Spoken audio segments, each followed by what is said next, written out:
A lot of you old boomers watching this video were young when TVs used to be made of durable materials and cars ran on grass.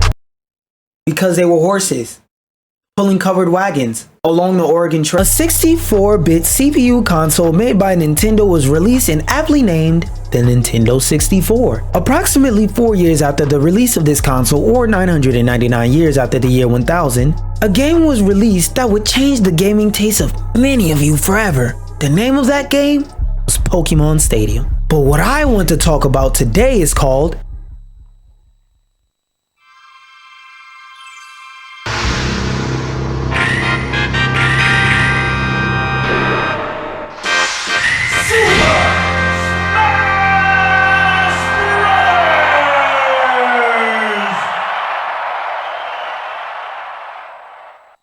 Now, I'm pretty sure the majority of people watching this video knows what Super Smash Bros., commonly referred to as Smash, plays like. And if you don't, I'm not about to explain it to you here. You could go ahead and click that iCard over there and go watch my old What the F is Super Smash Bros. Series and go watch that and learn about it.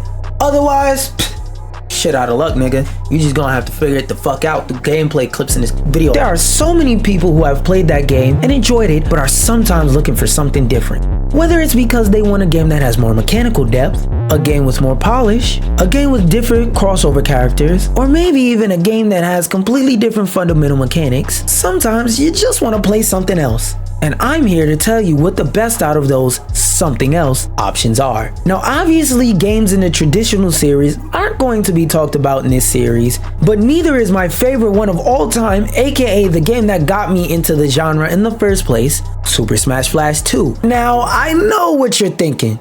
You must have grew up poor so your parents couldn't afford to buy a Wii. What I'll say to that is this.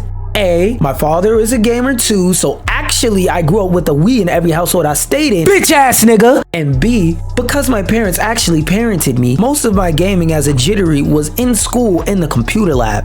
Another game that came way later on down the line though is Smash Remix, which is just a mod of Smash 64. I really just wanted to give that game an honorable mention because of how much fun I've had with it. Another game that me and my Nick-ers had fun with is Nickelodeon All-Star Brawl 2!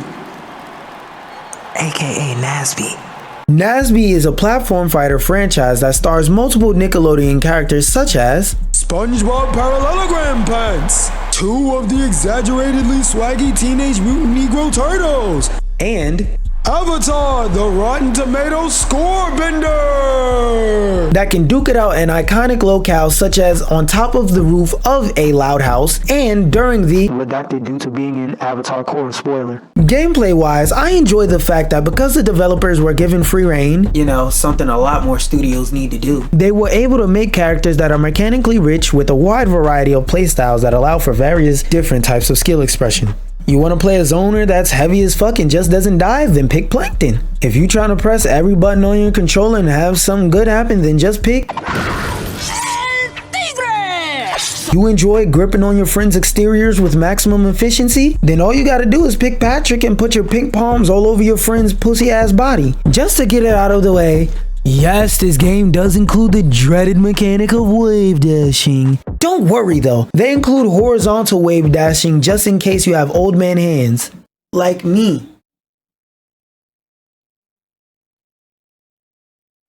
Gameplay depth aside, there's also a fantastic single player mode for those of y'all that just want to play as their favorite Negro-Lodian characters in peace without being sweaty for you to engage with. The story mode isn't Subspace Emissary or anything, but if you enjoy platform fighters, you'll have fun seeing all the unique dialogue interactions that every character has. This mode is also the way that you unlock most of this game's characters. There are a few DLC characters, but they aren't pulling a Tekken and selling you characters that were previously available in the game for free. Despite being a game made by Nickelodeon, the community isn't huge, but at the same time, the community is pretty active. And last time I tried, it wasn't hard to find games, unlike how it's going to be out there February 17th if you try to play Dead KO. The first thing I must say is I know this game is being shut down and becoming completely inaccessible after the 17th of February 2024, but that doesn't mean I don't like it. What I mostly enjoy about this game is the new take that they have on a previously existing genre. Now, While that is a big part of why this game had such a big downfall and was a complete financial flop, I liked it anyway. Just let me cook real quick.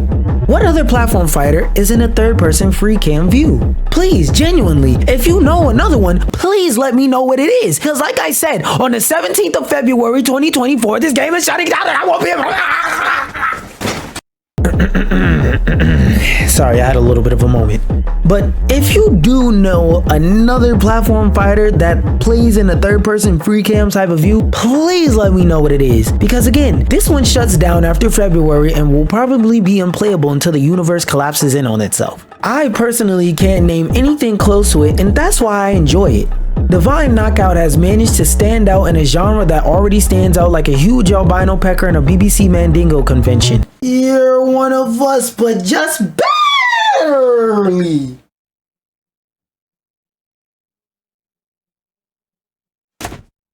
Nah, look at your bitch ass, you flinched. I enjoy the chill atmosphere of this game. I miss games like Space Marines 2 with competitive modes where you don't have to be a sweat practicing the game 24/7 with a bottle and a straw taped to your legs so that you don't have to get up and use the bathroom just to have a fighting chance at having fun online. DKO was a game you could just boot up and have some fun by yourself or with the bros online. I also enjoyed the fact that all the characters in the game had a theme that just wasn't the largest and most popular IPs we can get a hold of and or license.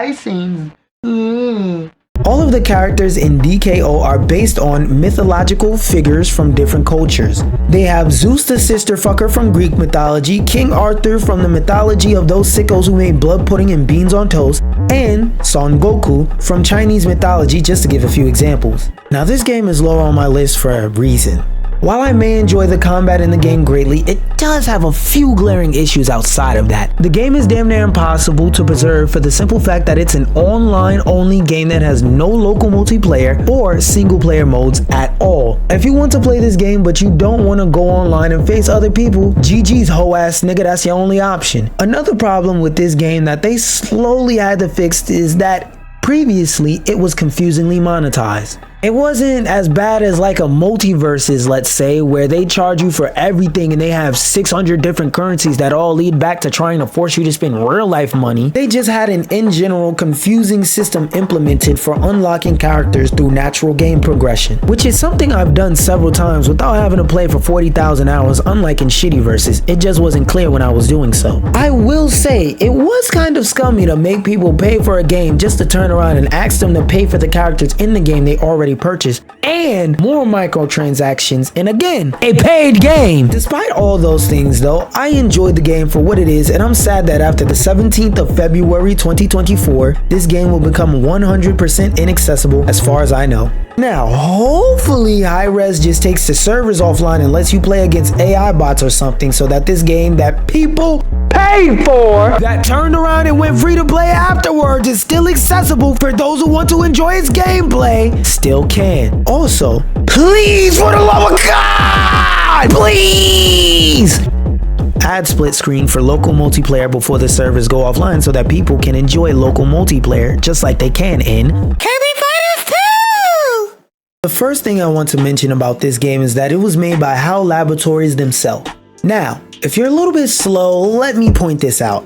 HAL Laboratories has also worked on every Smash Brothers title in existence. If you're a bit slow and you're still not following, the fact that the people who make Kirby, as well as what is currently, statistically, factually, the most popular platform fighter game in existence in the world, means you know that this is a quality title already. This game surprisingly didn't gain much popularity after shadow dropping on the 23rd day of September 2020 due to the entire game being leaked for free shortly before its release online. One thing I will say about this game is that I enjoy the fact that it's, to my knowledge, don't try and get on my dick in the comments and go, well actually, to my knowledge, hoe ass nigga, never been updated. Meaning this game is Marvel vs. Capcom levels of broken. I'm talking about this game is a cheese convention. You've got completely unbalanced and broken characters, infinites, and all kinds of other game breaking tech.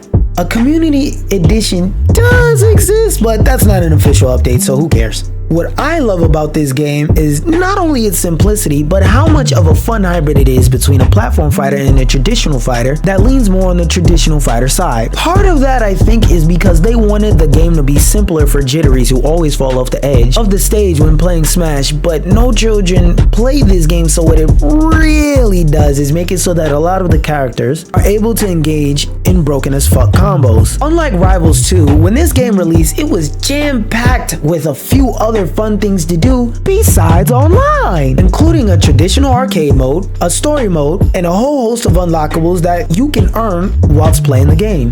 I've had more than my fair share of fun playing my favorite 3 out of 22 characters in this game. Just like how I've had my fair share of fun playing Brawlhalla!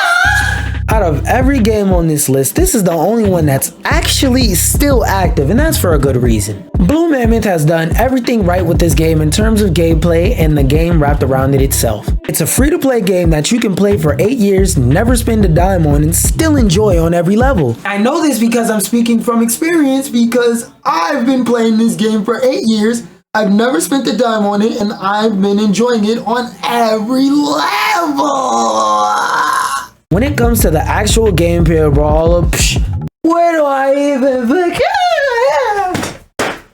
I'll start with my favorite thing, the mobility. Every character in this game has at least a triple jump, a wall jump, and is able to either air dodge or use one of their signature moves in the air before needing to touch the ground. Don't quote me on this, but I'm pretty sure there's no jump squad in Brawlhalla, meaning that when you do touch the ground, it literally takes no time to get back in the air, and if there is any, I'm pretty sure it's under 3 frames, which is still extremely fast. Another thing I love about Brawlhalla is the semi-standardization of it. The way that this game works is that all of the characters in this game use weapons. They have 2 available to them, and every character has a unique weapon combination. Both Cross and Zario, for example, have gauntlets as weapons available to them, but their signature moves are different, and Zario also has access to a bow, whilst Cross doesn't, but his secondary weapon is 2 Glocks without a switch. On the other hand, this dirty command-grabbing bitch isn't able to use gauntlets at all, but she has access to both bow and guns. This game has a total of 14 unique weapons, and they're put together in various different combinations across 64 different characters, with every character having access to a set combination of 2 weapons. There's more amazing things to talk about with this game's gameplay, but let's cycle back a bit.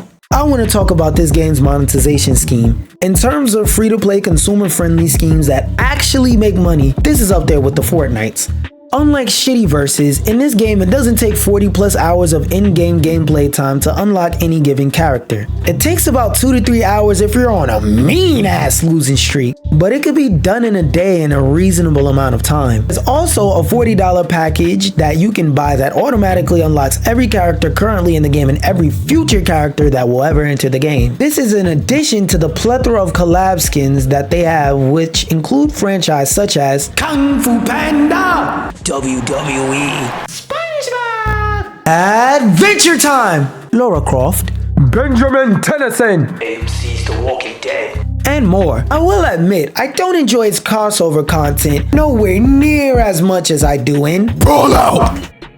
Even though this is my personal favorite platform fighter of all time besides SSF2 and traditional Smash, if this game had to be a nigga, it would be Michael Jackson, because I nigga dead. Even though the latest update for this game was a little over a year ago, trying to find a match online in this game is so painful, you'd sooner find a devout, knowledgeable Muslim eating gelatinous food before you would find a match on this game. I originally played the life out of this game as a demo on PS4, which is part of the reason why I'm eventually going to make a video about why demos need to come back, but I digress. I legit have hours on this game for just the demo from when I was just a broke nigga with a PS4. We don't upgrade it. We don't upgrade it, nigga. We don't upgrade none of that PS4 shit.